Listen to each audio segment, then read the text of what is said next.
Il existe un péché si subtil, si habilement dissimulé, qu'il s'insinue au cœur même de la vie d'un chrétien, inaperçu et pourtant si dangereux. Ce ne sont pas les grands péchés du monde meurtre, vol ou blasphème qui volent l'âme des fidèles. Non, ce péché est plus discret, plus insidieux, tapi dans les prières que vous dites, les hymnes que vous chantez, les actes de dévotion que vous accomplissez avec assurance. C'est un poison spirituel, un poison qui pénètre le cœur, transformant la foi en façade. Des millions de croyants commettent ce péché chaque jour, ignorant qu'il peut les conduire aux flammes de la damnation éternelle. Ce n'est pas le péché de l'athée. C'est le péché du religieux, caché dans les paroles mêmes que vous adressez à Dieu, dans les pensées que vous nourrissez en secret, dans l'orgueil que vous prenez pour de la piété. Aujourd'hui, nous vous présentons le témoignage remarquable de William, un homme qui, au bord de l'enfer, a reçu un message direct et déchirant de Jésus-Christ concernant ce péché caché. Son histoire est plus qu'un récit personnel. C'est un avertissement divin, un appel clair à chaque chrétien pour qu'il examine son cœur au plus profond de lui-même avant qu'il ne soit trop tard. Alors, quel péché entraîne les croyants en enfer? L'alimentez-vous dès maintenant par chaque prière, chaque acte d'adoration? Restez avec nous jusqu'à la fin, car cette vérité pourrait être la clé de votre salut, ou la révélation de votre péril spirituel. Avant de commencer le voyage de William, prenez un moment pour ouvrir votre cœur à la vérité divine. Faites 2 choses pour affirmer votre disponibilité. Abonnez-vous à cette chaîne pour rejoindre plus de 50 000 croyants qui recherchent la lumière de la parole de Dieu et demeurent ensemble fermes dans la foi. Laissez un commentaire ci-dessous avec votre nom et votre ville, affirmant votre engagement envers Christ devant le ciel, afin que ses bénédictions se déversent sur vous où que vous soyez. Préparez-vous maintenant. Le témoignage de William vous guidera à travers les ténèbres de l'orgueil et la lumière de l'humilité, remettant en question tout ce que vous croyez concernant votre foi. Commençons. Je m'appelle William et, pendant un demi-siècle, j'ai vécu une vie dont j'étais certain qu'elle plairait à Dieu. Né dans une famille catholique fervente, la foi était la pierre angulaire de mon existence, aussi naturelle que la respiration. Notre maison était un sanctuaire de prière, où chaque matin commençait par la douce voix de ma mère récitant le « Je vous salue Marie », ces paroles telles une mélodie sacrée se faufilant dans l'aube. Les soirées se terminaient par des prières en famille autour d'une Bible usée posée sur la table de la cuisine, les pages cornées et jaunies, toujours ouvertes comme si sa simple présence pouvait rapprocher le ciel. Enfant, j'absorbais ces rituels comme une éponge, convaincu qu'ils étaient l'essence de la foi, la clé de l'approbation divine. J'étais un chrétien modèle, du moins je le croyais. J'assistais à la messe tous les dimanches, à ma place habituelle dans la vieille église en pierre où la lumière du soleil filtrait à travers les vitraux, projetant des arcs-en-ciel sur les fidèles. Je confessais mes péchés régulièrement, récitant mes fautes au prêtre avec une aisance maîtrisée, sans jamais m'y attarder trop longtemps. J'observais les commandements méticuleusement, les cochant comme une liste qui garantissait ma place au paradis. Matin et soir, je priais, des paroles plus dictées par habitude que par une communion sincère. Je donnais à des œuvres caritatives, j'aidais mon prochain et je menais ce que je croyais être une vie juste. Dans mon esprit, j'étais l'un des élus de Dieu, un serviteur fidèle, assuré de sa faveur. Pourtant, sous cette apparence polie, ma foi était creuse. Mes prières étaient des performances données à un seul public, moi-même. Mes actes de bonté étaient souvent motivés par la douce lueur de l'autosatisfaction, et non par l'amour désintéressé. Je regardais les autres qui vacillaient, ceux qui manquaient la messe, qui transgressaient les commandements, qui vivaient une vie inférieure, et je pensais, je ne suis pas comme eux. Ma foi est vraie. Je suis meilleur. Je portais ma dévotion comme un insigne d'honneur, une armure brillante qui me donnait le sentiment d'être intouchable. L'enfer, je le croyais, était réservé aux rebelles, aux méchants patentés, pas aux croyants comme moi. L'idée qu'un Dieu d'amour puisse condamner quelqu'un qui priait, allait à l'église et vivait dans la droiture me semblait absurde, presque offensante. J'étais, à mes propres yeux, spirituellement immunisé. Ma fidélité, une monnaie d'échange qui m'assurait l'approbation éternelle de Dieu. Mais en y réfléchissant maintenant, je vois les failles de ma certitude. Ma foi n'était pas une relation vivante avec Dieu, mais une routine soigneusement organisée, une liste de devoirs qui gardait ma conscience pure, mais mon cœur distant. Je n'ai jamais remis en question mes motivations, ni examiné l'orgueil qui s'enflait lorsque je me comparais aux autres. J'avais bâti une forteresse de rituels, convaincu que c'était un château de foi. Marchais-je vraiment avec Dieu, ou me pavanais-je simplement à l'ombre de ma propre suffisance? L'aimais-je, ou aimais-je l'image que je me faisais d'un bon chrétien? Ces questions, profondément enfouies, allaient bientôt refaire surface, exigeant des réponses que je n'aurais jamais imaginées. Le doute était là, même si je refusais de l'admettre. Il y eut des moments fugaces, inconfortables où je ressentis un vide, la sensation lancinante qu'il me manquait quelque chose. Pendant la messe, tandis que le prêtre parlait d'abandon et d'humilité, je me tortillais sur mon siège, rejetant ces paroles comme destinées à d'autres. Quand je priais, mon esprit vagabondait souvent, mes paroles étaient mécaniques, dépourvues de la ferveur d'une véritable dévotion. Je chassais ces sentiments, me disant que la foi était une question de constance, et non d'émotion. Mais au fond de moi, je me demandais, ma foi était-elle suffisante? Étais-je aussi sûr de moi que je le croyais? Ces murmures de malaise étaient les premières fissures dans mon armure spirituelle, et ils étaient sur le point de s'élargir en un gouffre qui engloutirait mes illusions tout entières. Le dénouement de ma complaisance a commencé un dimanche qui semblait différent dès le départ. Je me suis réveillé avec une agitation indicible, une lourdeur dans la poitrine qu'aucun café ni aucune routine ne pouvait dissiper. C'était comme si mon âme cognait depuis des années et maintenant, elle martelait, refusant de se taire. L'air était chargé, le monde légèrement déséquilibré, comme si quelque chose d'invisible s'agitait, attendant de percer. J'ai récité mes prières matinales, mais les mots semblaient vides, résonnant dans un cœur qui semblait soudain trop petit pour les contenir. Des années plus tôt, j'avais entendu parler d'une messe particulière célébrée une fois par mois dans un vieux couvent à la périphérie de la ville, un lieu chargé d'histoire et de mystère. Les frères réformés y célébraient un rite unique en son genre. Un prêtre posait la main sur le front de chaque fidèle et récitait une ancienne prière latine censée transpercer l'âme et révéler les mots spirituels cachés que même les plus dévots pouvaient abriter. J'avais rejeté cela comme une superstition, une relique d'un passé trop mystique, peut-être exagéré par ceux qui recherchaient des expériences sensationnelles. Mais ce matin-là, une urgence inexplicable m'a saisi, comme une main me guidant vers une vérité que je n'étais pas prêt à affronter. Il fallait que je parte, sans pouvoir expliquer pourquoi. Le couvent se dressait tel un monument au temps révolu, ses murs de pierre patinés par des siècles de vent et de pluie, ses tours dressées vers un ciel gris. La cour était silencieuse, à l'exception du léger bruissement des feuilles qui glissaient sur les pavés. L'air était chargé d'une odeur âcre et piquante d'encens qui se faufilait entre les pierres froides comme un esprit vivant, son amertume me piquant les narines. En franchissant le seuil, j'ai vu les fidèles rassemblés, hommes et femmes de tous âges. Leur visage était un mélange d'émotions. Certains étaient tendus, le regard nerveux. D'autres étaient calmes, les mains jointes dans une attente silencieuse. Quelques-uns affichaient une expression de peur, comme s'ils savaient que la prière pourrait révéler quelque chose qu'ils préféreraient garder secret. L'intérieur de la chapelle était sombre, éclairé seulement par la lueur vacillante des bougies qui projetaient de longues ombres sur les murs. Les bancs étaient usés, le bois poli par des générations de fidèles, et l'air vibrait d'une étrange énergie, un mélange de révérence et d'impatience. Je pris place parmi l'assemblée, le cœur battant, même si je me disais que ce n'était que de la nervosité. Le prêtre, un homme d'âge mûr aux yeux enfoncés et à l'allure sereine, commença la messe d'une voix emplie d'une autorité tranquille. À mesure que l'office avançait, le moment du rite spécial approchait. Un à un, les fidèles se mirent en rang, hésitants mais déterminés à recevoir le contact du prêtre. J'observais, mi-fasciné, mi-sceptique, chacun s'agenouillait devant lui. Le prêtre posa la main sur leur front, ses lèvres remuant l'antique prière latine, sa voix basse et rythmée comme un chant venu d'un autre monde. Les réactions furent saisissantes.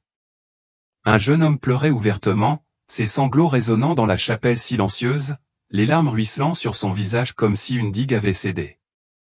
Une femme tremblait violemment, son corps tremblant comme s'il était libéré d'un poids immense, ses mains agrippant le banc pour se soutenir. Une autre s'effondra, s'évanouissant dans les bras de ceux qui étaient à proximité, le visage pâle et paisible, comme si elle avait vu quelque chose de profond. Je me disais que c'était une suggestion, une illusion psychologique. J'étais plus fort que ça. Ma foi était inébranlable, mon cœur pur. Du moins, je le croyais. Quand mon tour arriva, mon pouls battait fort dans mes oreilles, ma poitrine se serrait, un mélange d'impatience et de défi. Je m'agenouillai devant le prêtre, le sol de pierre froide me mordant les genoux. Sa main, chaude et ferme, se pressa contre mon front, et il commença à prier. Les mots latins me parvinrent, inconnus mais étrangement sonores, comme la mélodie d'un rêve oublié. Au début, je n'ai ressenti qu'un léger calme, une chaleur apaisante qui apaisa mon cœur battant. J'ai fermé les yeux, espérant que ce moment passerait sans incident, confirmation de ma foi inébranlable. Mais soudain, le monde s'est effondré. Une obscurité profonde et liquide m'enveloppa. Non pas l'obscurité de la nuit, mais quelque chose de vivant, palpitant comme s'il possédait une volonté propre. Le couvent, le prêtre, l'encens ont tout disparu, englouti par ce vide. Je ne ressentis aucune panique, seulement une étrange attirance, comme si l'obscurité m'invitait à affronter quelque chose que j'avais passé ma vie à éviter. Mon corps avait disparu. J'étais consciente et pourtant en apesanteur, mon âme libérée, à la dérive dans un royaume défiant toute compréhension. Ce n'était ni un rêve, ni une hallucination. C'était le début d'un voyage qui allait me débarrasser de toutes mes illusions, me menant au cœur même de la vérité. Un instant plus tard, j'étais agenouillé dans le couvent, l'odeur de l'encens piquant dans mes narines, la main chaude du prêtre contre ma peau. L'instant d'après, je n'étais nulle part, suspendu dans un vide d'obscurité absolue. Il n'y avait ni son, ni lumière, aucune sensation de ma forme physique. J'étais consciente et pourtant sans corps, mon âme n'était qu'une étincelle solitaire dans une nuit sans fin. Le temps cessa d'exister. Une seconde aurait pu être un siècle, ou un siècle un souffle fugace. Le silence était assourdissant non pas vide, mais pesant, comme si l'obscurité elle-même était vivante, observant, attendant de révéler une vérité que je n'avais jamais osé affronter. J'essayais de bouger, de parler, mais rien ne bougeait, aucune voix ne m'appelait. J'étais seul, et pourtant pas seul, comme si le vide était une présence, un témoin des recoins cachés de mon âme. Des questions tourbillonnaient dans mon esprit, spontanément. Où étais-je? Était-ce la mort? Avais-je franchi un seuil invisible? L'absence de réponse était suffocante. Pourtant, sous l'incertitude, un étrange attrait grandissait. Le sentiment que cette obscurité n'était pas une fin, mais un début ou une porte vers quelque chose que j'avais toujours évité. Lentement, des formes commencèrent à se former, d'abord floues, comme des ombres émergeant de la brume. Un couloir s'étendait devant moi, long et étroit, aux murs sombres et vibrants comme s'il respirait une vie propre. L'air était épais, lourd d'un poids invisible, et le sol sous mes pieds, si tant est qu'on puisse l'appeler sol, était intangible, une surface que je sentais sans pouvoir voir. De chaque côté du couloir étaient suspendus des miroirs non pas transparents comme ceux du monde des vivants, mais voilés, leur surface embuée par des siècles de brume, comme s'ils avaient absorbé les secrets d'innombrables âmes. Je me sentais obligé de marcher, même si mes pieds ne touchaient rien de solide. Chaque pas était une lutte, non pas physique mais spirituelle, comme si avancer exigeait de peler des couches de mon âme. Les miroirs s'agitaient à mon passage, leur surface ondulant comme de l'eau agitée par une main invisible. Dans chacun d'eux, je ne voyais pas mon visage, mais des versions de moi-même, des fragments de William, déformés mais douloureusement familiers. Il y avait William, le pieux pratiquant, la tête penchée en prière, le visage serein mais le regard vide. Il y avait William, le regard levé avec un sourire hautain, le cœur gonflé d'orgueil.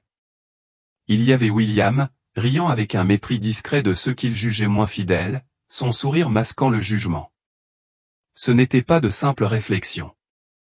C'étaient mes masques, les rôles que j'avais joués, les façades que j'avais arborées pour me convaincre et convaincre les autres de ma droiture. Chaque miroir était un jugement, une accusation silencieuse qui hurlait « Regarde ce que tu es devenu ».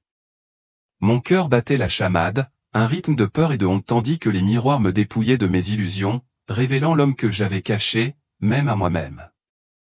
J'aurais voulu me détourner, m'enfuir, mais je n'avais nulle part où aller. Le couloir était mon âme, et j'en étais prisonnière. Les murs se mirent à murmurer non pas des mots, mais mes propres pensées, celles que j'avais enfouies au plus profond de mon cœur. Au moins, je ne suis pas comme eux, ricana une voix, faisant écho à un moment où j'avais jugé un voisin pour avoir manqué la messe. Ma foi est plus forte, se vanta une autre, se rappelant la fierté que je ressentais lorsque je priais plus longtemps que les autres. Cette femme ne mérite pas le pardon, siffla une troisième, ravivant une rancune que j'avais gardée en silence. Cet homme est un hypocrite, déclara une autre, évoquant le mépris que j'éprouvais pour un frère en difficulté. Chaque jugement, chaque pensée orgueilleuse, chaque idée moralisatrice que j'avais nourrie résonnait, gravée dans l'air que je respirais. Je ne pouvais pas m'en échapper. Les murmures s'intensifièrent, un cœur de mes propres péchés, chacun pesant sur mon âme.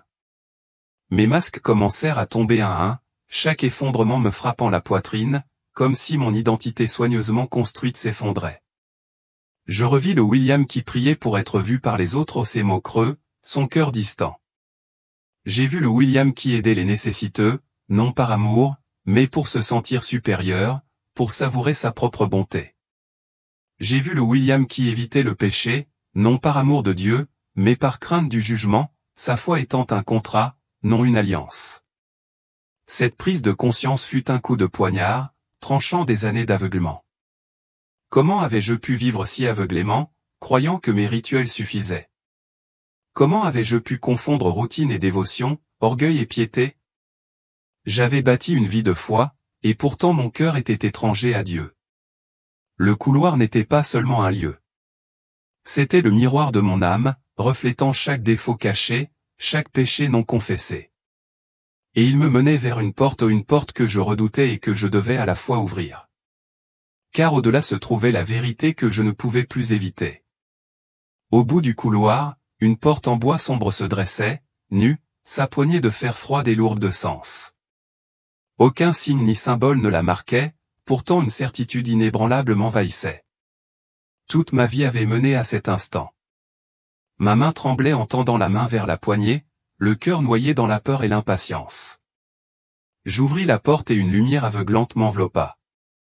Ni chaleureuse ni réconfortante, mais intense, purificatrice, comme si elle cherchait à consumer toute impureté de mon âme. Ce n'était pas une lumière de bienvenue, mais de jugement, pénétrant chaque recoin de mon être, ne laissant aucune ombre inexplorée. Au milieu de la lumière, une voix s'éleva non pas de l'extérieur, mais de l'intérieur. Claire, solennelle, sans équivoque. William, maintenant tu vas voir la vérité. Ces mots n'étaient pas une promesse, mais un verdict chargé du poids de l'autorité divine. La lumière s'estompa, et je me retrouvai devant un paysage qu'aucun mot humain ne pouvait pleinement décrire, un royaume d'horreur indicible qui s'était gravé dans mon âme. Un abîme sans fond s'ouvrait devant moi, ses profondeurs engloutissant la lumière elle-même, un gouffre qui semblait palpiter de désespoir. Des fissures de la terre brûlée s'élevaient des flammes, non pas de simples flammes, mais des flammes vivantes, palpitantes comme si le sol pleurait des larmes d'angoisse. Ces flammes étaient conscientes, se déplaçaient avec détermination, frappaient avec une précision impitoyable, sachant exactement qui engloutir. L'air était chargé de soufre, chaque respiration était une lutte, comme si l'atmosphère cherchait à étouffer l'âme.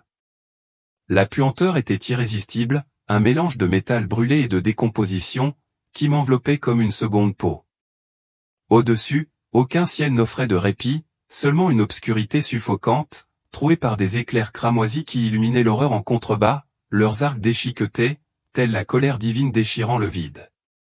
Le sol sous mes pieds gémissait, non pas sous le poids physique, mais sous celui d'innombrables âmes, comme si la terre elle-même portait la douleur de leur tourment.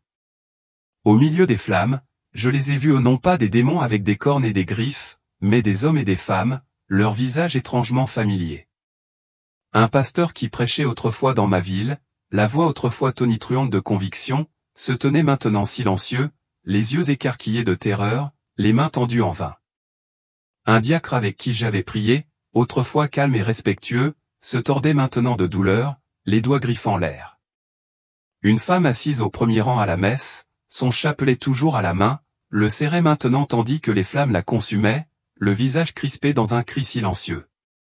Leur agonie n'était pas physique, mais spirituelle, un tourment qui les consumait jusqu'à l'essence même, les laissant dans un état de désespoir éternel.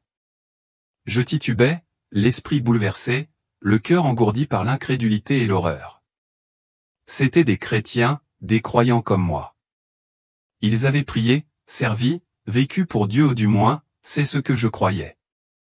Ils avaient rempli des églises, dirigé des congrégations, récité les Écritures. Comment pouvaient-ils être ici, dans ce lieu de tourment sans fin? Je criais, la voix tremblante, éraillée par le désespoir. Pourquoi?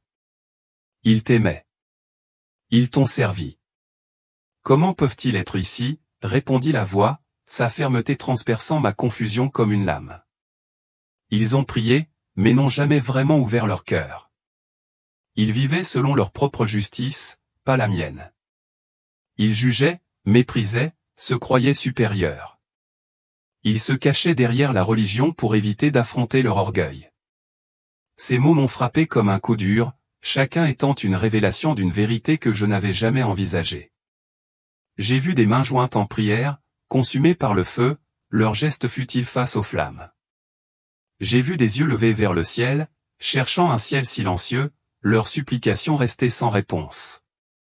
La voix a cité un verset lu d'innombrables fois sans jamais vraiment le comprendre.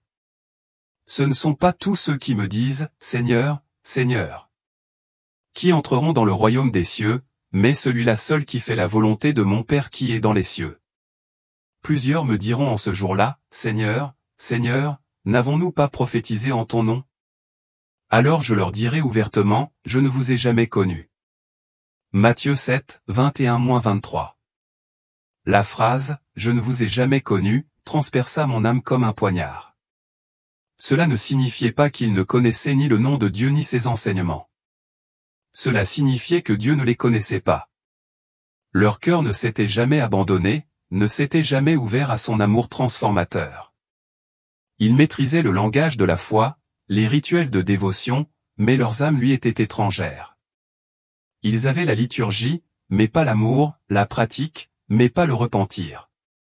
Et puis, comme un coup de tonnerre, la prise de conscience m'a frappé. Je n'étais pas différent. Ma foi aussi était une façade bâtie sur l'orgueil, et non sur l'abandon. Mes prières, ma présence à l'église, ma vie vertueuse étaient-elles suffisantes, ou n'étaient-elles qu'un masque masquant un cœur aussi froid que le leur? Je restais figé, le souffle court, l'esprit noyé dans un tourbillon de peur et de honte.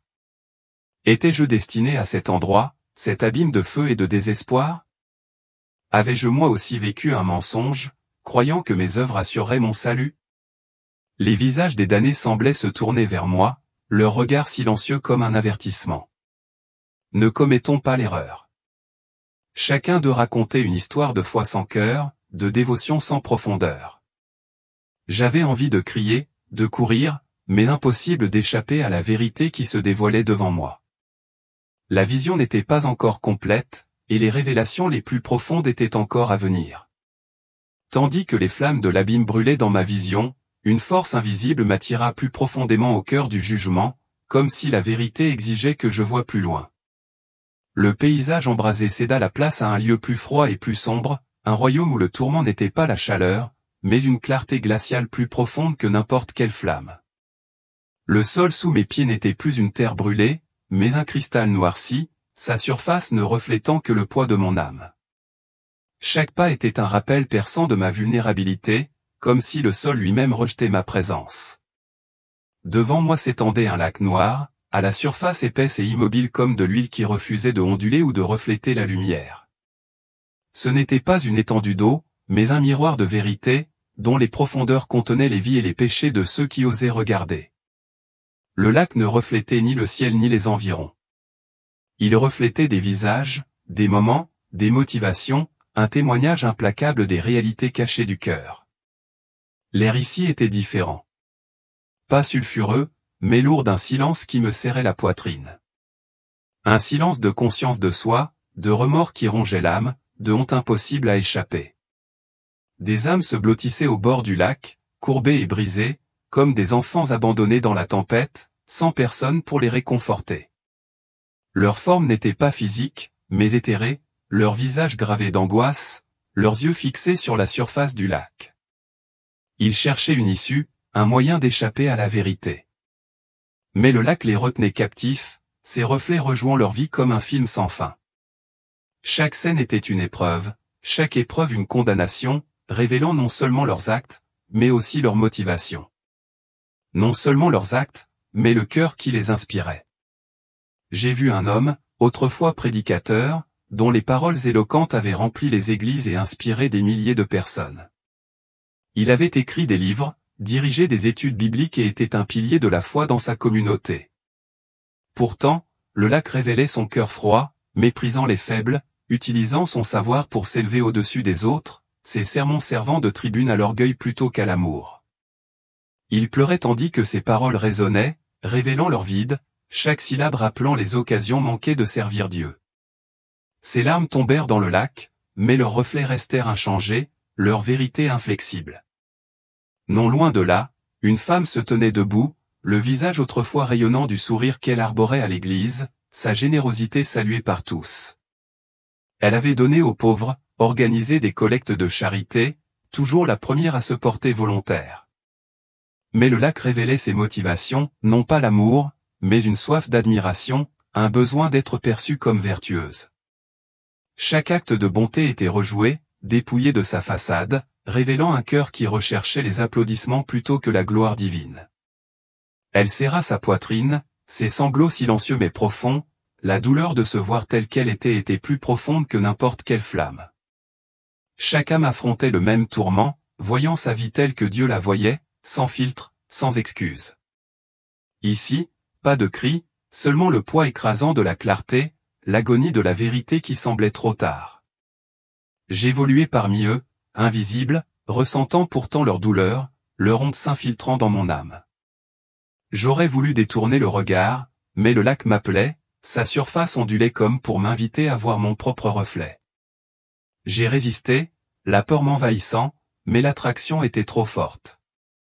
J'ai baissé les yeux et j'étais là, non pas le William que le monde voyait, mais le William que Dieu voyait. Le lac me montrait en train de prier à l'église, la tête baissée, la voix posée, mais le cœur ailleurs, pensant à la façon dont les autres me percevaient. Il me montrait en train d'aider un voisin, le sourire chaleureux, mais mon but était de me sentir bien dans ma peau, de prouver ma droiture. On me voyait juger les autres, les pensées irradiées de mépris, me croyant meilleur, ma foi supérieure. Chaque scène était une blessure, chaque vérité un coup porté à mon âme. J'avais vécu pour moi, pas pour Dieu. Ma foi était une performance, mon cœur une forteresse d'orgueil. Un vieil homme était assis au bord du lac, sa silhouette frêle tremblante, les yeux emplis de larmes qui ne coulaient jamais. Il me regarda d'une voix perçante. J'étais comme toi, William. Je pensais que la foi suffisait. Je priais tous les jours, je prêchais aux foules, je jugeais ceux qui vacillaient. J'étais respecté, admiré, loué, un homme de foi, disait-on. Mais je n'ai jamais su quel était mon cœur. Je n'ai jamais laissé Dieu le transformer. Je me cachais derrière mes œuvres, mes paroles, persuadé qu'elles me rendaient digne. Maintenant, je suis là, observant chaque occasion manquée, chaque parole arrogante, chaque regard méprisant. Je ne peux pas revenir en arrière. Mais toi, tu peux. Ces paroles m'ont pénétré comme des pierres, lourdes d'avertissement et d'espoir. L'enfer, j'ai compris, n'était pas seulement le feu. C'était la lucidité, l'insoutenable clarté de voir son orgueil quand il est trop tard pour changer. Dieu ne juge pas les manifestations extérieures de la foi, les prières, les rituels, les œuvres, mais le cœur intérieur. Et un cœur gonflé d'orgueil, aussi pieux soit-il, n'a pas de place pour lui. Je restais là, tremblante, tandis que les reflets du lac s'estompaient. Mais la vérité demeurait, brûlante dans mon âme. Était-ce mon avenir, d'être piégé dans ce lieu de regret éternel? Ou avais-je encore une chance de faire marche arrière? La vision changea, comme si la vérité exigeait que je voie une nouvelle couche de tromperie. La voix reprit son ton, solennel et pressant à la fois. Maintenant, tu vas voir ceux qui ont parlé en mon nom, mais qui ont préféré la louange des hommes à ma vérité. Le lac noir se dissipa, et je me retrouvai dans une église, pas une vraie, mais un écho glacé, une ombre de culte à la fois familière et étrangère. Des rangées de bancs s'étendaient devant une chaire polie, les mains levées en adoration, les voix chantant. Pourtant, l'atmosphère était creuse, la scène suspendue dans un temps inexistant, comme si le culte était une performance, et non une connexion à Dieu. Au centre de la chaire se tenait un prédicateur que j'admirais autrefois, un homme dont les paroles avaient rempli des stades, dont les sermons avaient touché mon cœur. Sa voix était enflammée, sa présence imposante, ses messages de salut et d'amour résonnaient auprès de milliers de personnes. Mais maintenant, je voyais ses yeux, non pas fixés au ciel, mais scrutant la foule, s'abreuvant de leurs applaudissements et de leur admiration. Ses paroles, autrefois puissantes, sonnaient désormais vides, leur vérité vidée par le motif qui les animait. La scène se dissipa, et il se tenait là, juge, non plus applaudi, non plus vénéré. Des flammes lui liaient les mains, brûlant non pas la chair, mais la dignité, réduisant sa fière présence au désespoir. La voix parla, ses mots brisant l'illusion. Il parlait de moi, mais vivait pour lui-même. Ses paroles étaient gravées dans le bois de la vanité. Il se nourrissait des applaudissements des hommes, pas de mon amour. Il priait pour être vu, prêchait pour le prestige, non pour ma gloire. J'ai vu sa vie se rejouer, non pas telle que le monde la voyait, mais telle que Dieu la voyait. Chaque sermon était pesé, chaque prière examinée. Il avait dit la vérité, conduit des âmes à la foi. Mais son cœur recherchait la lumière, non le Sauveur. Sa foi était une scène, sa dévotion un scénario, sa vie un spectacle pour la foule, et non un abandon à Dieu. D'autres apparurent, leurs visages étrangement familiers. Des chanteurs chrétiens dont les voix enthousiasmaient autrefois les fidèles. Des influenceurs religieux dont les publications inspiraient des millions de personnes. Des professeurs de théologie dont les livres remplissaient mes étagères. Ils se tenaient en silence, leurs auréoles brisées à leurs pieds, couronnes qu'ils n'avaient jamais vraiment méritées. Une chanteuse, à la voix autrefois angélique, pleurait désormais lorsque ses chansons se révélaient être des appels à la gloire, et non à l'adoration. Un influenceur, au sourire autrefois radieux, s'effritait désormais lorsque ses publications se révélaient conçues pour les likes, et non pour l'amour. Un enseignant, au savoir autrefois profond, se révélait désormais comme un outil de fierté intellectuelle, et non de croissance spirituelle. L'un d'eux se tourna vers moi, sa voix, une supplication désespérée qui résonna en moi. William, toi aussi tu cherchais à être vu, à te sentir mieux, à être admiré. Toi aussi tu voulais l'approbation des autres, le respect de la foule. Sois prudent. Nous nous sommes perdus dans les mots, dans l'illusion de la foi. Tu peux encore choisir le silence qui sauve. Ces paroles me transpercèrent comme des épées, car elles étaient vraies. Moi aussi, j'avais aspiré à l'approbation, savouré le sentiment d'être un bon chrétien. J'avais prié à l'église, la tête baissée, mais mon cœur recherchant l'approbation de ceux qui m'entouraient. J'avais aidé les autres, mais souvent pour prouver ma vertu, pour savourer ma propre bonté. J'avais cru, mais combien de fois mon cœur avait-il battu pour le regard des autres, et non pour le sourire de Dieu? Le péché ne résidait pas dans leurs paroles ou leurs actes, mais dans leur motivation. L'orgueil se faisait passer pour la foi. Des sermons vides de sens. Une dévotion motivée par l'égoïsme, et non par le Sauveur. La voix murmura, bouleversant mon âme par sa clarté. Je ne cherche pas ta voix. Je cherche ton cœur. Ces mots étaient à la fois un jugement et une supplication, un appel à me défaire de cette façade et à mettre mon cœur à nu devant Dieu. Je restais là, l'âme tremblante tandis que la vision des faux croyants s'estompait, mais leur avertissement persistait. Un feu brûlant dans mon esprit me poussait à changer avant qu'il ne soit trop tard. Le poids de ce que j'avais vu m'a écrasé. Mes illusions se sont brisées comme du verre sous l'implacable vérité. J'étais brisé, non pas physiquement, mais spirituellement. Mon orgueil était exposé. Ma foi révélée comme une coquille vide. Pourtant, cette rupture n'était pas une destruction, c'était une nécessité. La seule voie pour reconstruire un cœur capable de connaître véritablement Dieu. Je tombais à genoux, le sol froid inflexible sous mes pieds. Mon cœur était rempli de honte, de peur et d'un désir désespéré. Seigneur, m'écriai-je d'une voix rauque, brisée par le poids de ma supplication. Comment puis-je vivre sans me tromper ni te tromper? Comment puis-je t'aimer sincèrement? Montre-le-moi, je t'en prie, avant qu'il ne soit trop tard. La voix répondit, ces mots précis et perçants, tel un scalpel. La vérité ne s'impose pas par la force. Elle s'acquiert quand l'orgueil se brise. Ces mots n'étaient pas une réprimande, mais une invitation, un appel à abandonner la forteresse que j'avais bâtie sur moi-même. J'ai revu, comme dans une vision, chaque prière que j'avais prononcée sans émotion, chaque acte accompli par devoir plutôt que par amour, chaque instant où j'avais remercié Dieu uniquement parce que la vie était belle, et non parce que je l'aimais. Chaque souvenir était un miroir reflétant non pas mes œuvres, mais mon cœur, me révélant l'orgueil qui m'avait dominé, l'autosatisfaction qui m'avait aveuglé. L'humilité, déclarait la voix, est la clé de mon royaume. Ni la perfection, ni la performance, seulement l'humilité. Ce mot résonna dans mon âme, tel un phare dans l'obscurité, une vérité que je n'avais jamais pleinement saisie. L'humilité n'était ni faiblesse, ni soumission, mais le courage de me voir tel que j'étais vraiment, une pécheresse en quête de grâce, une âme dépendante de la miséricorde divine.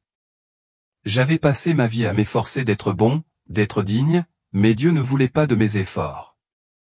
Il voulait que mon cœur, nu et brisé, s'ouvre à son amour transformateur. Je pleurais non pas de peur, mais de honte, non seulement à cause de mes péchés, mais à cause des années que j'avais vécues sans le connaître vraiment. J'avais prié, servi, cru, mais mon cœur était resté étranger à sa voix. J'avais bâti une vie de foi, mais son essence m'était passée inaperçue, l'abandon, la dépendance, l'amour. Les larmes coulaient, chacune comme une délivrance, un abandon de l'orgueil qui m'avait enchaîné. J'étais vide, et pourtant, dans ce vide, je sentais des lueurs d'espoir, la possibilité d'un nouveau départ. Tandis que la voix parlait, une silhouette apparut au non pas rayonnante de gloire ni vêtue de splendeur, mais simple, humaine, douloureusement réelle. Un homme était assis par terre, les vêtements usés et rapiécés, les mains rugueuses par le travail, le visage marqué par des larmes anciennes. Ses yeux étaient baissés, non pas de honte mais de révérence, et en lui brillait une lumière non pas celle du succès ou des acclamations, mais celle, calme et constante, de l'abandon. Ce n'était ni un prédicateur, ni un leader, ni une figure marquante, et pourtant sa présence témoignait d'une foi que je n'avais jamais connue.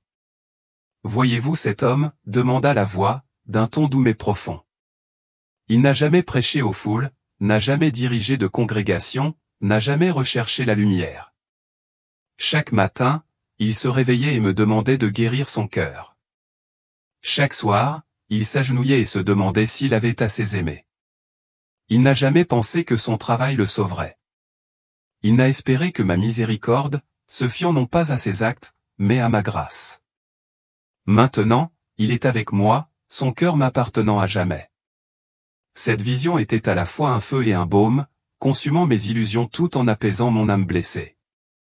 Pour la première fois, je comprenais ce que Dieu désirait vraiment, non pas mes rituels, ni mon savoir, ni mes œuvres, mais mon cœur dépouillé, petit et vrai. Cet homme, inconnu du monde, était connu de Dieu. Sa vie lui avait conféré l'humilité, sa foi un acte quotidien de grâce. Il n'avait pas cherché à être reconnu, mais seulement à être trouvé par Dieu, et c'est ainsi qu'il avait trouvé le repos éternel. La voix parla de nouveau, ces mots comme une feuille de route pour mon âme. Vis comme quelqu'un qui reçoit la foi quotidiennement, et non comme quelqu'un qui la possède. Ne juge pas ceux qui chutent. Sois le premier à demander pardon. Ne prêche pas avec certitude. Témoigne en tremblant. Vis pour être oublié des hommes, mais trouvé par moi. Ces mots étaient à la fois un commandement et une promesse, un appel à une nouvelle façon de vivre, une foi enracinée non pas en soi, mais dans l'abandon. Je compris alors ce que signifiait craindre le Seigneur, non pas une crainte servile, mais la tendre crainte d'un enfant qui aspire à ne pas briser le cœur de son père. Je m'agenouillai, non par contrainte, mais parce que je ne pouvais me tenir devant un Dieu si juste, si miséricordieux, si saint. Mon cœur, autrefois forteresse d'orgueil, était désormais un vase brisé, ouvert à sa grâce. La vision de l'homme humble persistait, une lueur d'espoir, un rappel que le salut ne se mérite pas, mais se reçoit, ne s'obtient pas, mais s'y abandonne. Je n'étais pas encore guéri, mais je commençais, et ce début était suffisant. Le sol tremblait sous mes pieds non pas de destruction, mais de libération, comme si la terre elle-même me libérait. La vision s'estompa, l'obscurité et la lumière se dissolvant en une douce lueur tamisée. Je me suis réveillé dans une chambre d'hôpital, les lumières fluorescentes crues me piquant les yeux. L'odeur stérile de l'antiseptique, discordante après le soufre et l'encens de la vision. Le monde me semblait étranger, comme si je ne lui appartenais plus aux ses couleurs trop vives, ses sons trop aigus. Les draps sous moi étaient impeccables. Le bip des machines était un hymne lointain, les voix étouffées des infirmières devant la porte, un rappel d'une vie que j'avais laissée derrière moi. Les médecins m'ont dit que je n'avais été inconscient que quelques minutes, un bref instant qu'ils attribuaient au stress ou à la déshydratation. Mais ce que j'avais vécu n'était pas un trou de mémoire passager. C'était une éternité condensée en quelques instants, un voyage au plus profond de mon âme et des réalités de l'éternité. Aucun examen médical ne pouvait l'expliquer.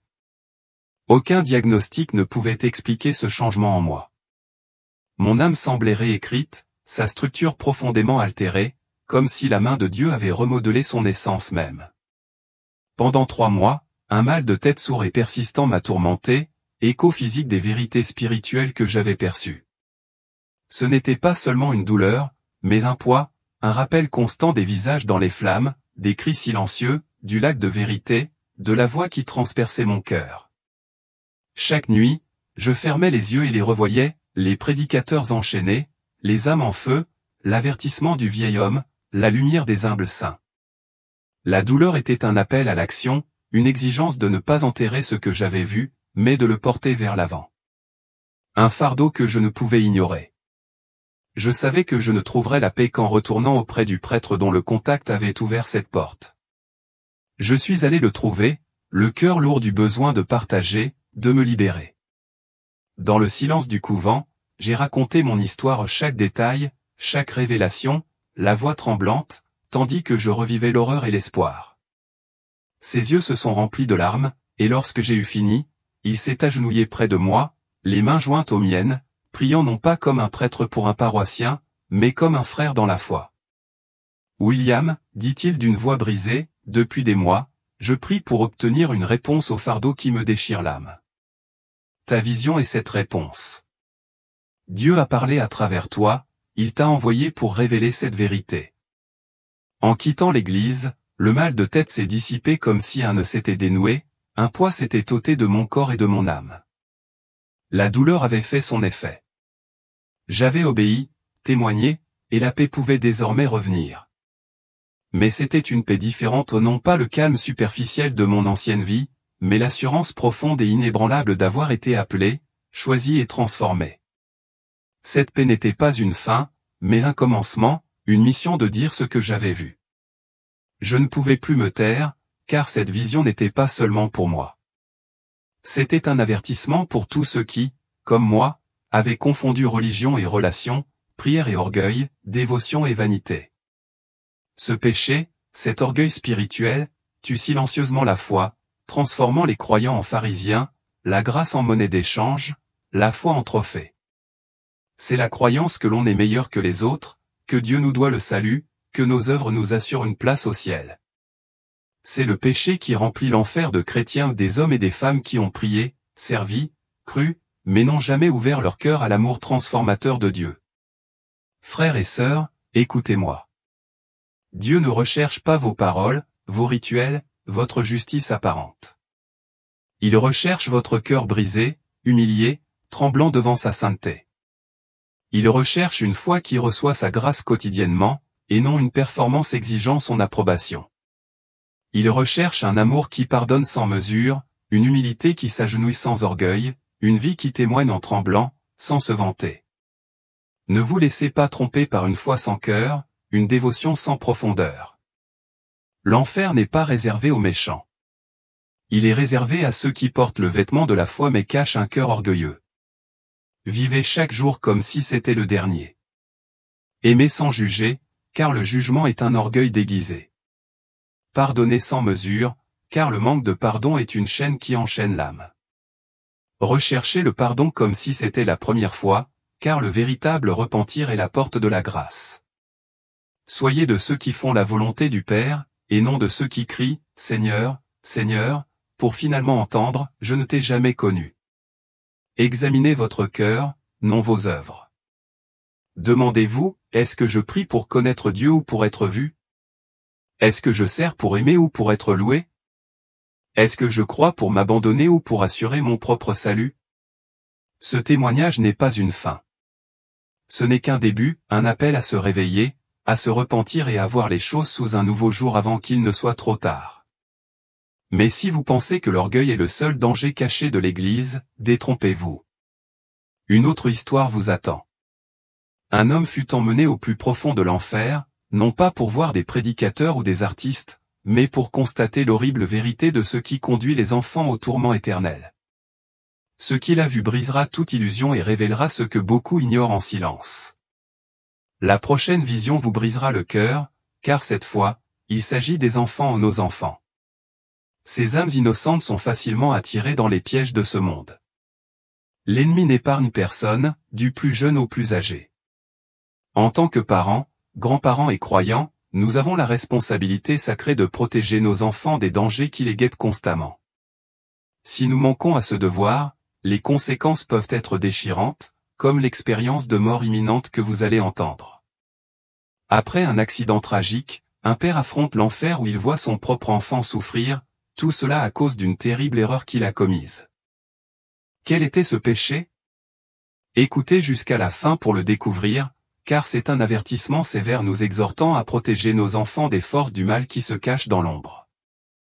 Merci de laisser un commentaire avec « Amen » et votre nom et votre ville, afin que nous puissions prier et demander à Dieu de vous guider, vous et votre famille, sur le droit chemin.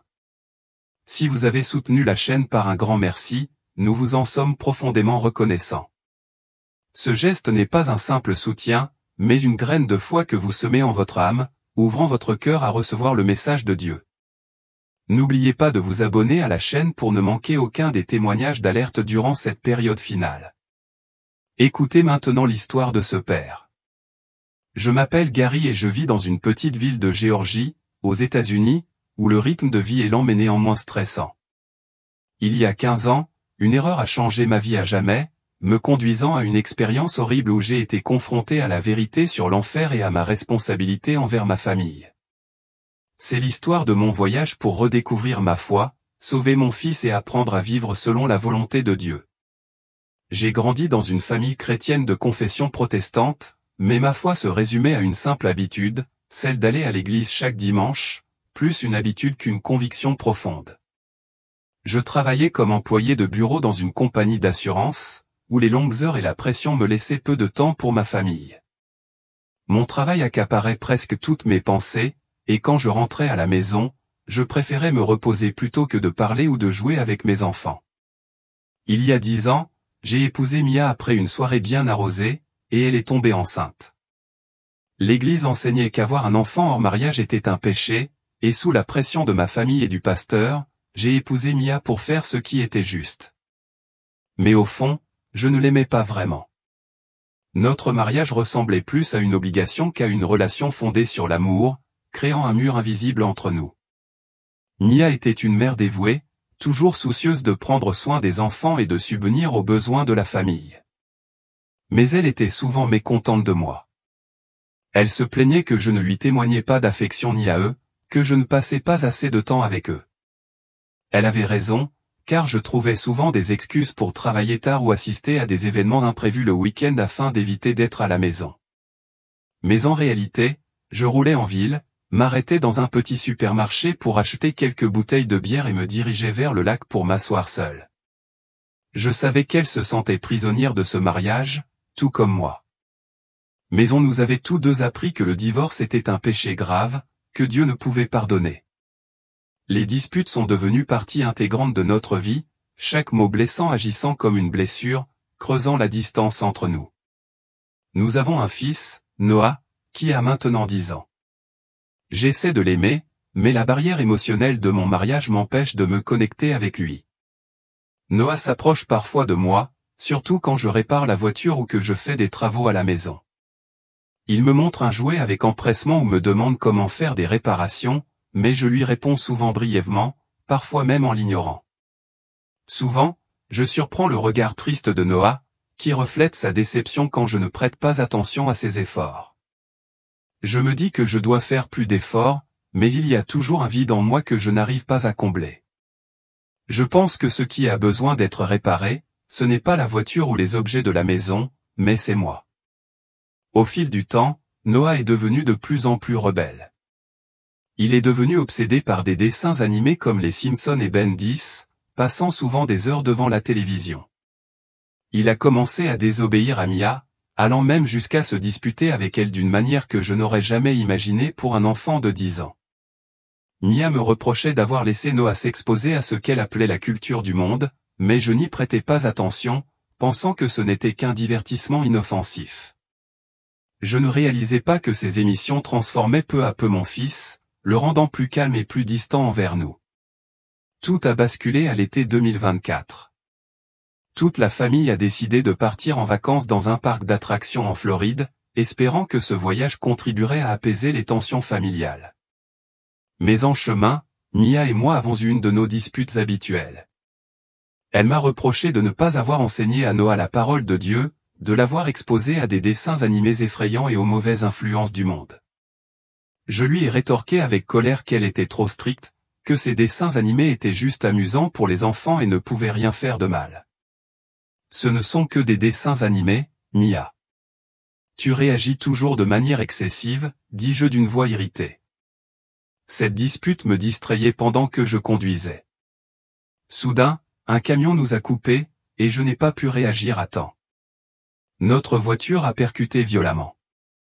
Le bruit du verre brisé et du métal tordu a résonné comme une symphonie terrifiante. Tout est devenu noir.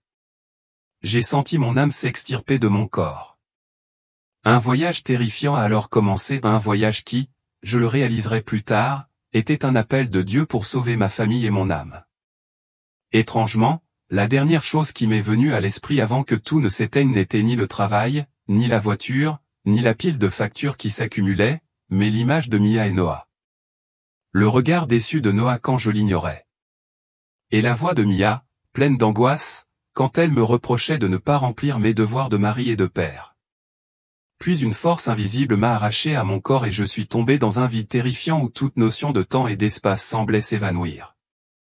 Je me suis retrouvé entraîné dans un tunnel sombre et glacial. Des cris et des gémissements résonnaient partout, comme si des milliers d'âmes étaient déchirées par l'agonie.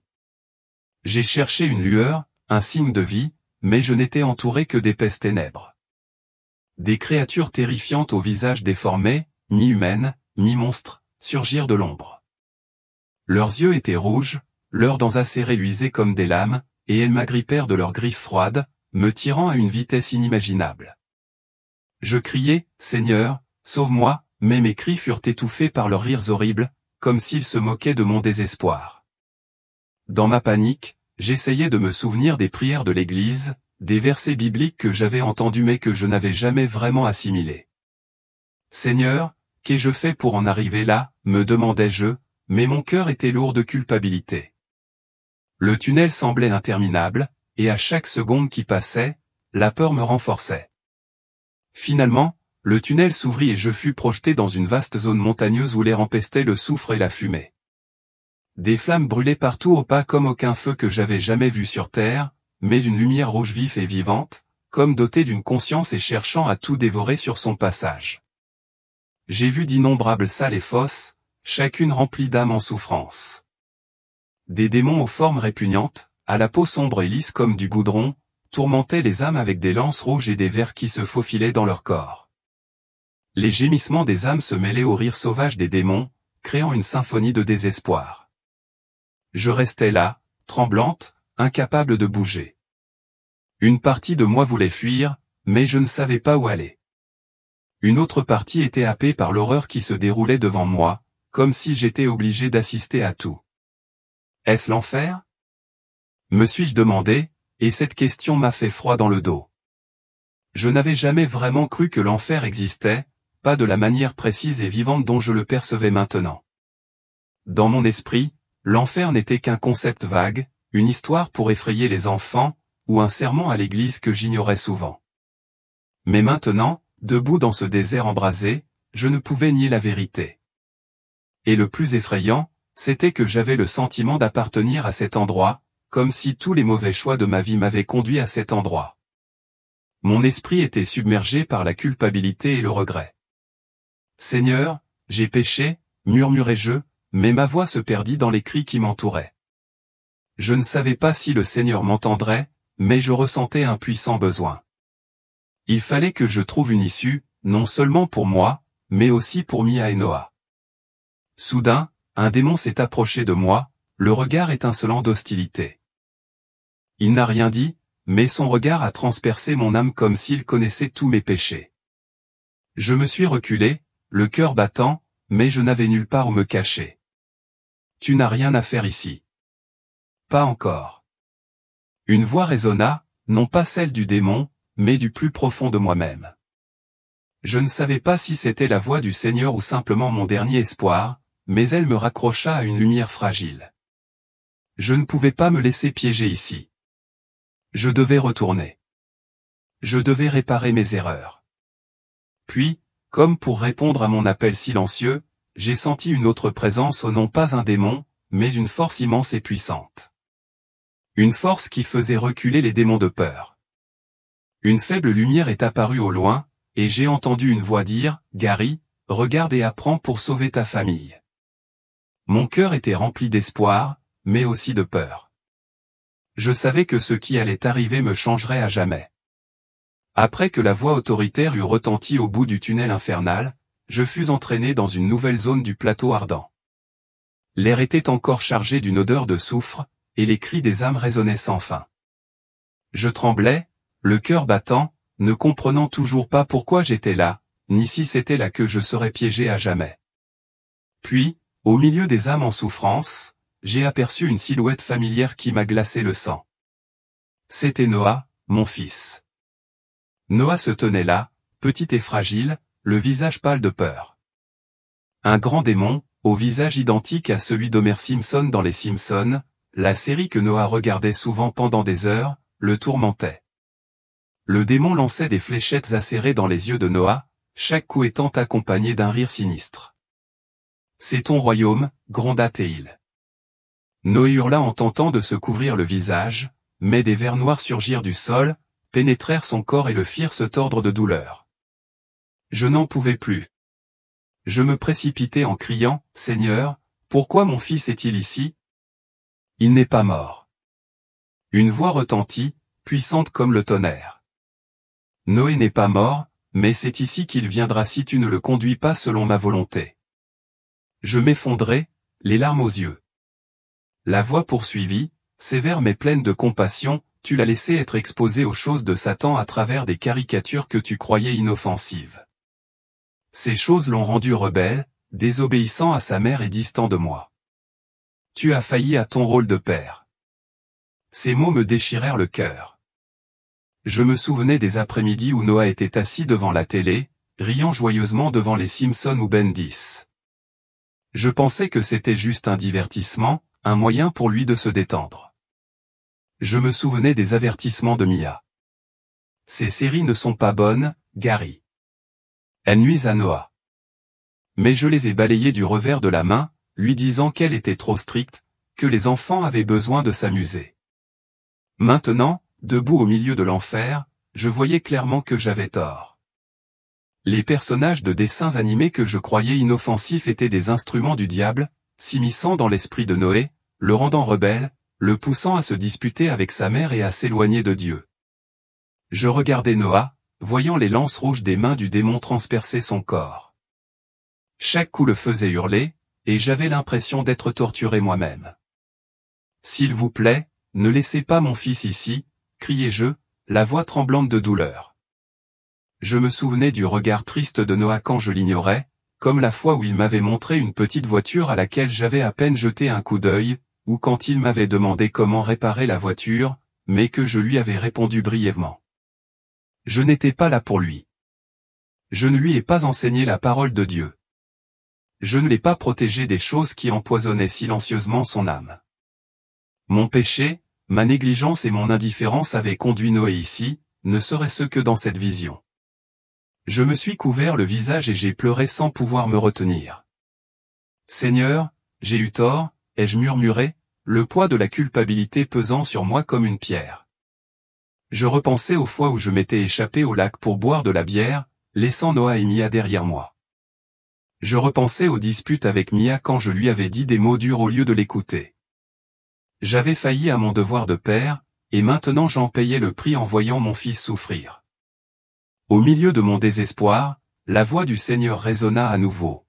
« Gary, je te montre ceci pour que tu te repentes. » Ces paroles étaient comme une brise fraîche au milieu des flammes de l'enfer. Mais je tremblais encore de peur.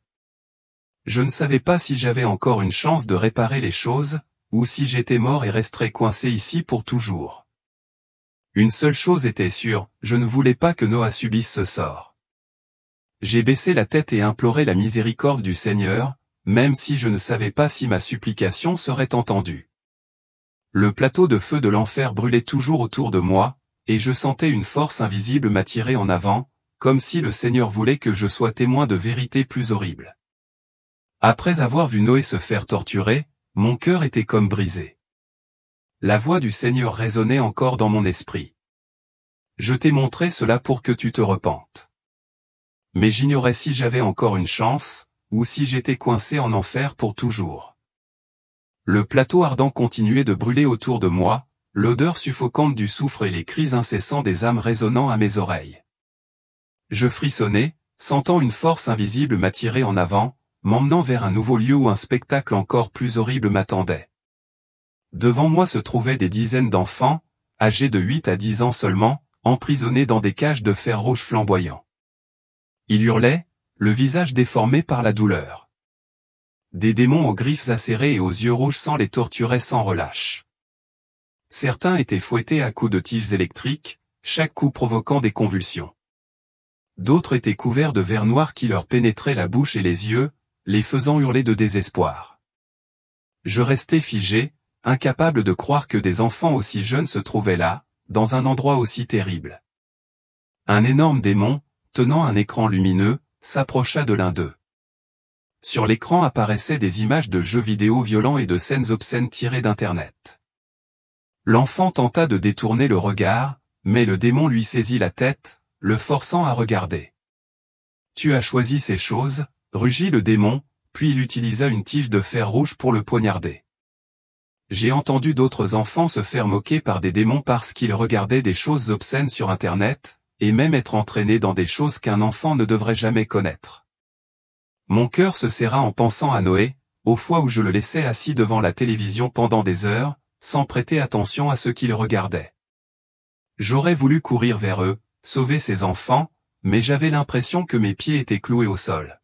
« Seigneur, pourquoi ces enfants sont-ils là ?» m'écriai-je, la voix tremblante de douleur.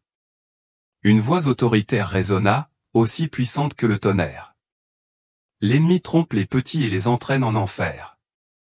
Ils n'ont pas reçu ma parole, n'ont pas été protégés par leurs parents, alors ils sont tombés dans le péché dès leur plus jeune âge. » Les paroles du Seigneur m'ont transpercé le cœur comme un couteau. Je me suis souvenu de Noé, de la façon dont il avait commencé à changer après être devenu obsédé par les Simpsons et Ben 10. Je pensais que ce n'était qu'un divertissement, mais maintenant je voyais clairement, si je ne lui avais pas enseigné la parole de Dieu, si je ne l'avais pas guidé, lui aussi aurait pu devenir l'une de ces âmes souffrantes. Je me souvenais des moments où Mia me suppliait de contrôler ce que Noah regardait, mais je la repoussais, la jugeant trop stricte. Aujourd'hui, au cœur de l'enfer, je réalisais à quel point ma négligence avait été dangereuse. Les jeux vidéo, les images obscènes sur Internet, tout ce que je croyais autrefois inoffensif, n'étaient que des pièges tendus par Satan à des enfants innocents pour les éloigner de Dieu. J'ai aperçu au loin un groupe de jeunes âmes, probablement des adolescents, tourmentés. Certains ont été aspergés de liquide en fusion à cause de leur addiction à l'alcool et à la drogue. D'autres ont été transpercés de lances de fer pour vol et tromperie. Mais ce qui m'a glacé le sang, c'est qu'ils ont tous commencé par de petits péchés, des choses que leurs parents, comme moi, auraient pu ignorer. J'ai pensé à Noé. Si je n'avais pas été là pour lui, si je ne lui avais pas appris à distinguer le bien du mal, aurait-il suivi un chemin qui mène à cet endroit? Je suis tombé à genoux, les larmes aux yeux. Seigneur, j'ai eu tort, ai-je murmuré, le poids de la culpabilité m'écrasant. J'ai repensé au soir où je me rendais au lac, buvant de la bière pour échapper à ma famille, tandis que Noé avait besoin de mes conseils. J'ai repensé aux fois où je l'avais laissé regarder la télévision librement, sans vérifier, sans prier pour lui. J'avais échoué non seulement avec Noé, mais aussi avec la responsabilité que Dieu m'avait confiée. Les enfants devant moi, le visage déformé par la douleur et les cris emplis de désespoir, étaient un avertissement. Si les parents ne guident pas leurs enfants dès leur plus jeune âge, ils risquent de tomber, devenant des âmes rebelles confrontées à un châtiment horrible. La voix de Dieu résonna à nouveau. L'ennemi vole les âmes des jeunes. Parents, enseignez-leur mes voies, car l'enfer ne fait pas de distinction d'âge. Ces paroles brûlaient comme un feu dans mon cœur, mais je ne savais pas si j'avais encore une chance. J'avais l'impression d'être mort, d'avoir tout perdu, de n'avoir plus que douleur et regret. L'image des enfants torturés me hantait encore, leurs cris résonnaient dans mon esprit. L'avertissement de Dieu concernant la tromperie du diable pesait lourdement sur mon cœur, mais je ne savais pas si j'avais encore une chance de réparer les choses ou si j'étais à jamais prisonnière de l'enfer. Le plateau de feu flamboyait autour de moi. L'odeur suffocante du soufre emplissait mes poumons, et les cris incessants des âmes me fracassaient les oreilles. Tremblant, je sentis une force invisible m'attirer vers une nouvelle zone où une autre scène horrible m'attendait. Devant moi se trouvait une foule d'âmes, jeunes et vieilles, piégées dans de profonds puits de charbon rougeoyant. Des démons aux griffes acérées et aux yeux rouges flamboyants les tourmentaient sans pitié. Certaines âmes étaient couvertes de vers noirs qui rampaient jusqu'à des endroits sensibles, les faisant hurler de douleur. D'autres démons brandissaient des fers rouges, transperçant les corps des âmes, chaque coup s'accompagnant d'un rire sauvage. J'entendais les démons se moquer d'eux, les accusant de vivre dans la luxure, l'adultère et des relations pécheresses. L'un d'eux pointa du doigt une jeune âme et rugit, « Tu t'es laissé guider par la luxure. Maintenant, assume les conséquences. » Je frissonnais, à peine capable de regarder, mais mes yeux ne pouvaient se détourner de la scène. Puis j'ai remarqué des âmes très jeunes, peut-être seulement adolescentes. Elles étaient punies pour avoir des pensées déformées sur leur identité, entraînées dans des choses qu'aucun enfant ne devrait connaître. Mon cœur s'est serré en pensant à Noé. Je me suis souvenu des moments où il était assis devant la télévision à regarder des émissions que je ne regardais pas. Je me suis souvenu de Mia qui m'avait averti que le monde empoisonnait nos enfants, mais je l'avais ignoré, pensant que Noé était trop jeune pour être affecté. Maintenant, je voyais clairement, si je n'enseignais pas à Noé la parole de Dieu, si je ne le guidais pas dans le bien et le mal, il risquait de tomber et de devenir l'une de ces âmes souffrantes. J'aurais voulu fuir ce cauchemar, mais mes pieds étaient cloués au sol. Seigneur, pourquoi ces enfants sont-ils ici, m'écriai-je, la voix brisée par le désespoir. Une voix puissante tonna, puissante comme une tempête. Les enfants à qui je n'ai pas enseigné ma parole ont été trompés par l'ennemi, entraînés dans le péché dès leur plus jeune âge. Les parents doivent les guider, car l'enfer est sans pitié. Les paroles de Dieu me transpercèrent le cœur. J'ai pensé à Noah, à la façon dont il s'était mis à répondre sèchement à Mia, en utilisant des mots durs qu'un enfant de 10 ans ne devrait pas connaître. J'ai pensé aux fois où je l'avais négligé, le laissant regarder la télévision sans même y prêter attention. Si je ne lui avais pas parlé de l'amour et de la sainteté de Dieu, serait-il entraîné dans les tentations dont j'étais témoin? La culpabilité était étouffante, j'avais du mal à respirer. Puis j'ai vu un autre groupe d'âmes tourmentées d'une manière différente.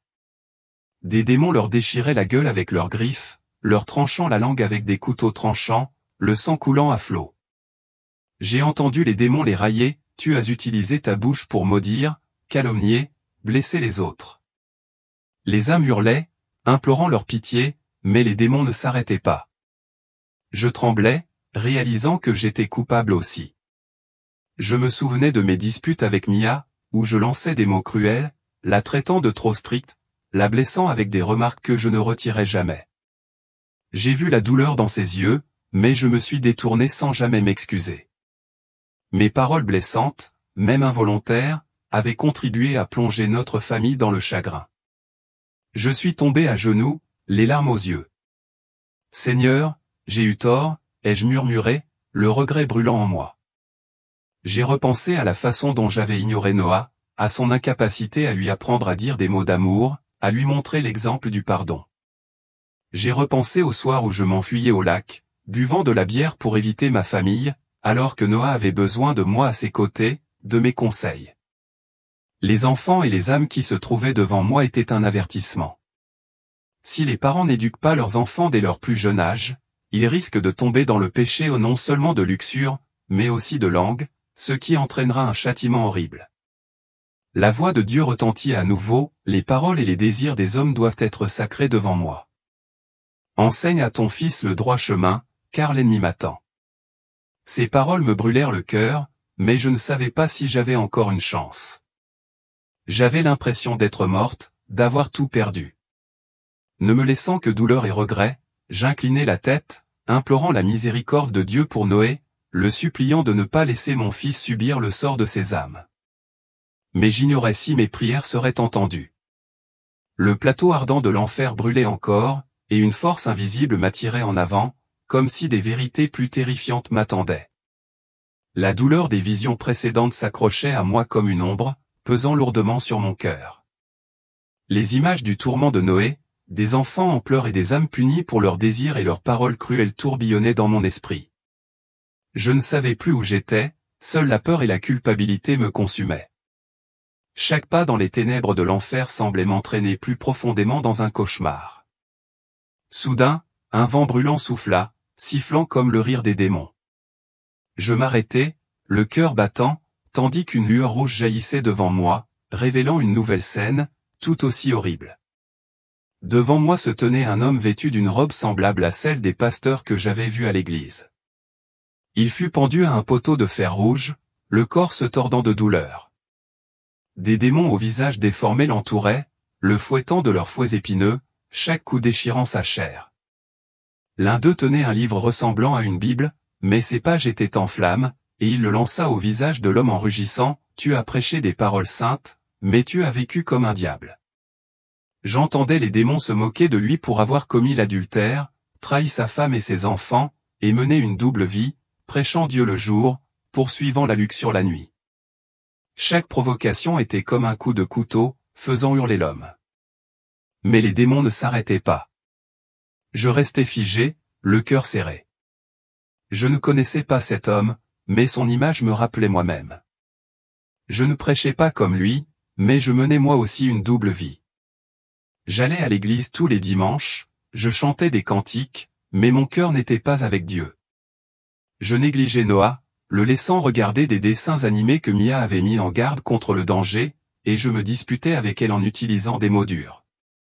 Je me disais chrétienne, mais ma vie ne reflétait pas la parole de Dieu et ne donnait pas l'exemple à mon fils.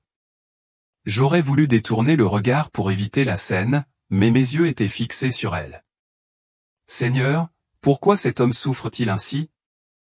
m'écriai-je, la voix brisée par la douleur. Une voix puissante résonna, puissante comme une tempête. « Le châtiment est plus lourd pour ceux qui enseignent mais ne vivent pas selon ma parole. Ils égarent les autres et leurs péchés souillent des âmes innocentes. » La parole de Dieu m'a frappé au cœur comme un marteau.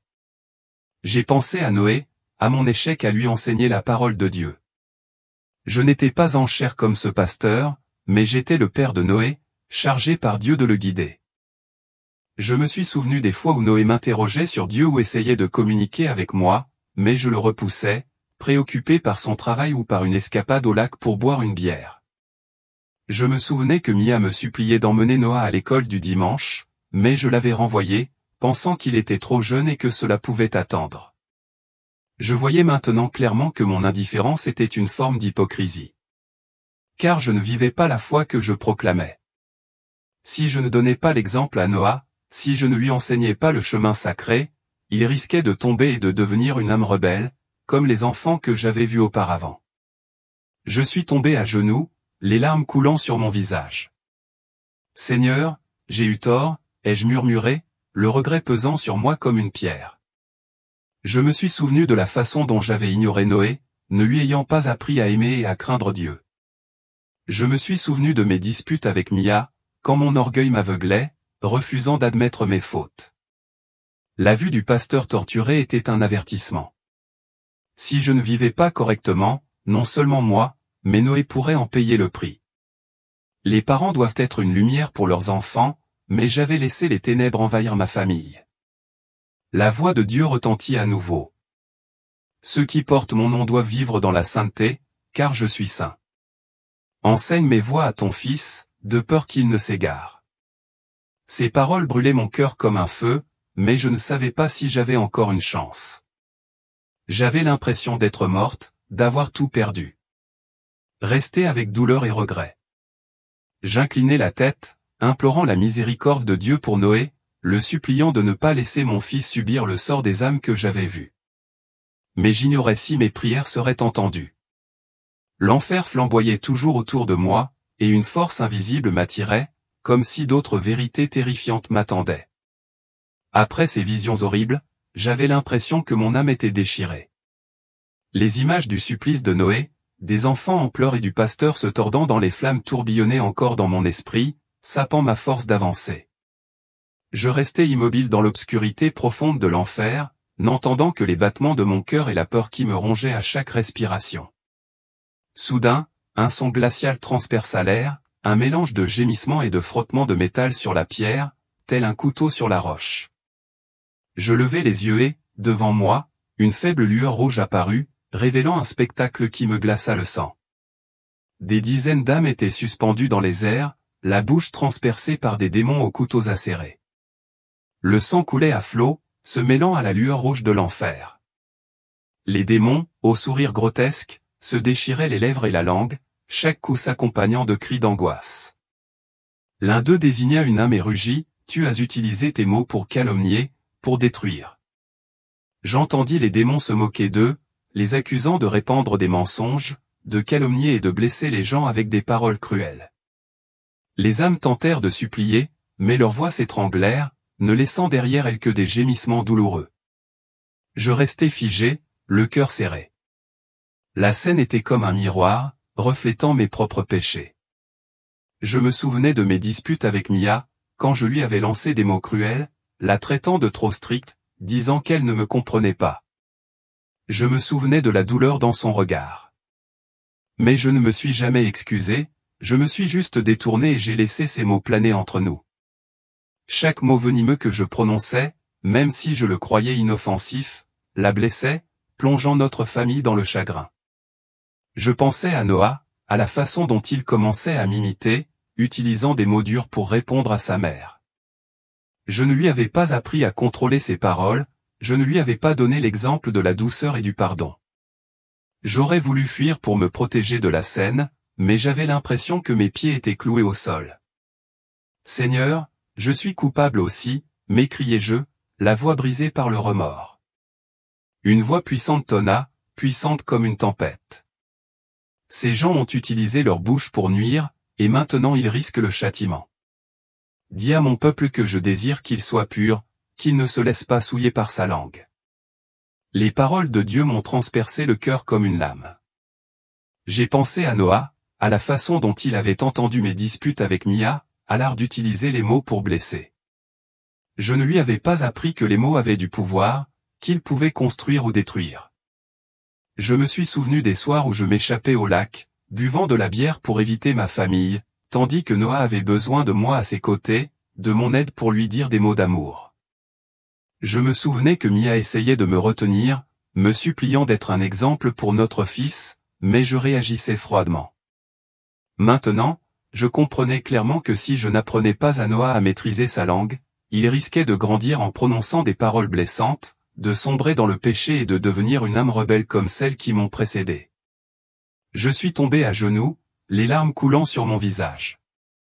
Seigneur, j'avais tort, murmurai-je, la culpabilité pesant sur moi comme une pierre. Je repensais à mes paroles, des paroles que je croyais s'effacer, mais qui avaient laissé des cicatrices dans le cœur de Mia et Noah. La scène qui se présentait à moi était un avertissement. Les parents doivent enseigner tôt à leurs enfants, non seulement les actes, mais aussi les paroles. Car une langue incontrôlée peut mener en enfer.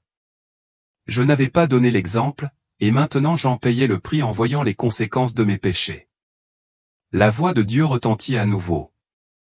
Ma langue est un feu qui consume ceux qui ne me craignent pas. Apprends à ton fils à prononcer des paroles saintes, car l'ennemi rôde. Ces paroles brûlaient mon cœur comme un feu, mais je ne savais pas si j'avais encore une chance. J'avais l'impression d'être morte, d'avoir tout perdu, de n'avoir plus que regrets et désespoir. J'inclinai la tête, implorant la miséricorde de Dieu pour Noé, le suppliant de ne pas laisser mon fils subir le même sort que ses âmes. Mais j'ignorais si mes prières seraient entendues. Les ténèbres de l'enfer m'enveloppaient encore, et une sensation de froid me tirait en avant, comme si d'autres vérités terrifiantes m'attendaient. Dans l'obscurité suffocante de l'enfer, je tremblais, l'âme brisée. Les visions ou le tourment de Noé, les cris des enfants, les âmes punies pour leurs péchés me transperçaient le cœur comme une lame. Je me croyais condamné, prisonnier à jamais. Le sol me brûlait les pieds, et les sifflements lointains des démons emplissaient l'air. J'inclinai la tête, les larmes aux yeux, murmurant, « Seigneur, aie pitié de Noé », incertaine que ma supplication soit entendue. Soudain, une lumière éclatante perça l'obscurité, chaude et brillante comme le soleil. Un soldat apparut, majestueux dans son armure étincelante, brandissant une épée scintillante. Sa présence repoussa les démons, leurs cris résonnant tandis qu'ils fuyaient, terrifiés. Je restai figé, frappé, le soldat s'avança d'une voix tonitruante, « Reste derrière moi et n'aie pas peur. » Un démon massif bondit en rugissant, « Il est des nôtres. » Mais l'épée du soldat étincela et la lumière consuma le démon, ne laissant derrière elle que de la fumée. Je tombai à genoux, les larmes d'espoir remplaçant le désespoir.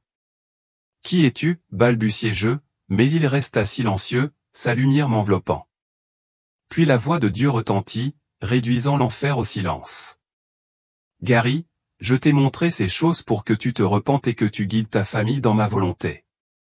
Avertis mon peuple, car ma trompette est proche. » Ces paroles ont enflammé mon cœur, même si la peur persistait.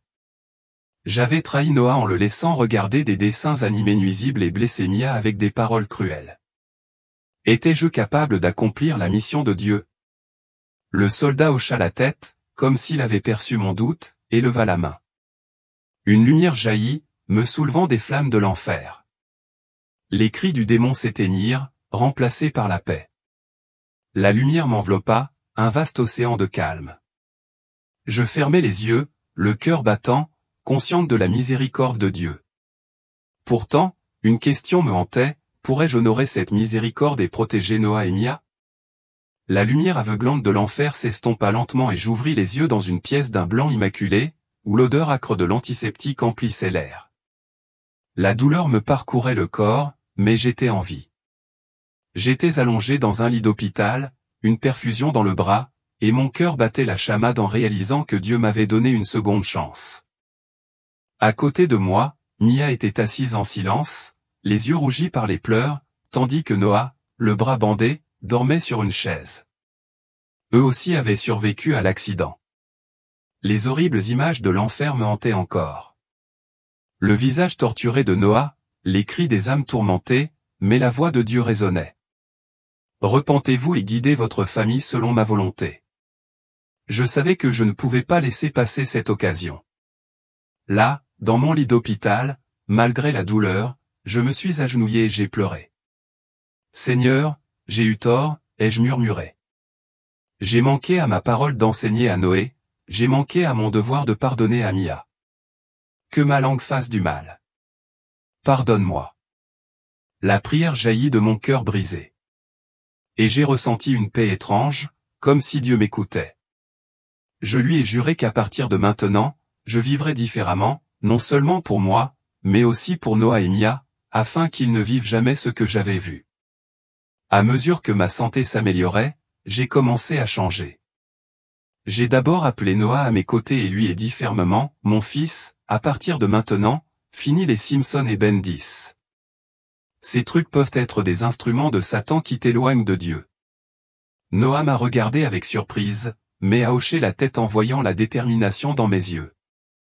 Je l'emmenais à l'école du dimanche chaque semaine, je m'asseyais avec lui pour lire la Bible chaque soir, lui expliquant que la parole de Dieu le protégerait des pièges du monde. Je lui ai appris à prier, à aimer et à craindre Dieu afin qu'il ne s'égare jamais sur le chemin du péché. Avec Mia, j'ai fait le plus dur, je me suis excusé. Un soir, alors que Noah dormait, je lui ai pris la main et lui ai dit, « Mia, je suis désolé de t'avoir blessé, de mes paroles cruelles et de mon indifférence. Je veux reconstruire notre famille enracinée dans l'amour et la foi. » Des larmes ont coulé sur ses joues. Et elle m'a serré dans ses bras en murmurant, « Tu es revenu. » Dès lors, nous avons prié ensemble quotidiennement, lu la Bible et appris à pardonner. Notre mariage, autrefois froid, était désormais réchauffé par l'amour et la confiance en Dieu.